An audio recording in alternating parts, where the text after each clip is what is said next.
Koti yayebemberwa omuramuzi wa kooti enkuru omuri Kamwenge Atim Harriet Okello kandi nikigambwa ngu abashatu aba batwire nibacuma enaama okwenda kwita omukazi w'emyaka 34 omuri Kamwenge Town Council.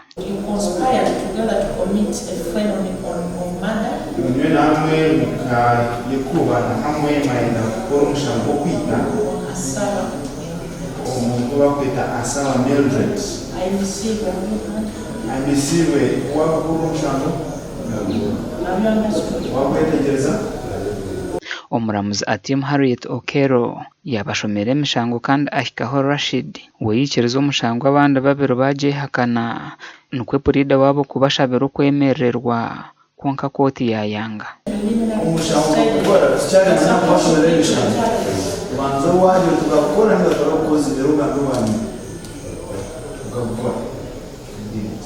Abehakine emishango egi ahimbisibwe Martha hari nitwe Helen kandi kooti eriyo nehiga ahimbisibwe Kristo ori omuri Thailand kandi nawe nateekateekwa okuba aine akakwata omu rukooro. Abarikujunana omu mushango ogu boona n'enzarwa za Bunyaruguru omuri Rubirizi district. It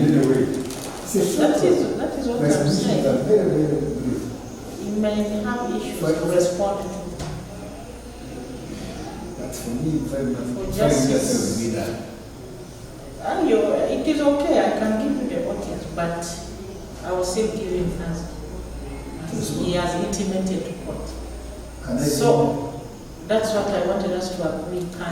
Nangwa nasema na kooti ya Kamwenge kuranguti yabaha beiru ako umuntu kuruga Rubirizi district akaraba kitagwenda akesha Kamwenge atene mu buzare urangwa barga bisi kandi wari abanabantu ababa mukuratiri bari kumwemera ko bwema nabo bari baturaga bari nkabisi akwa nareba munka MP atwibuka toto nawe yari kwemerera abisi ari kubareba so ni nyinde yabanti omuramuzi yacu muje kurango atabaha beiru.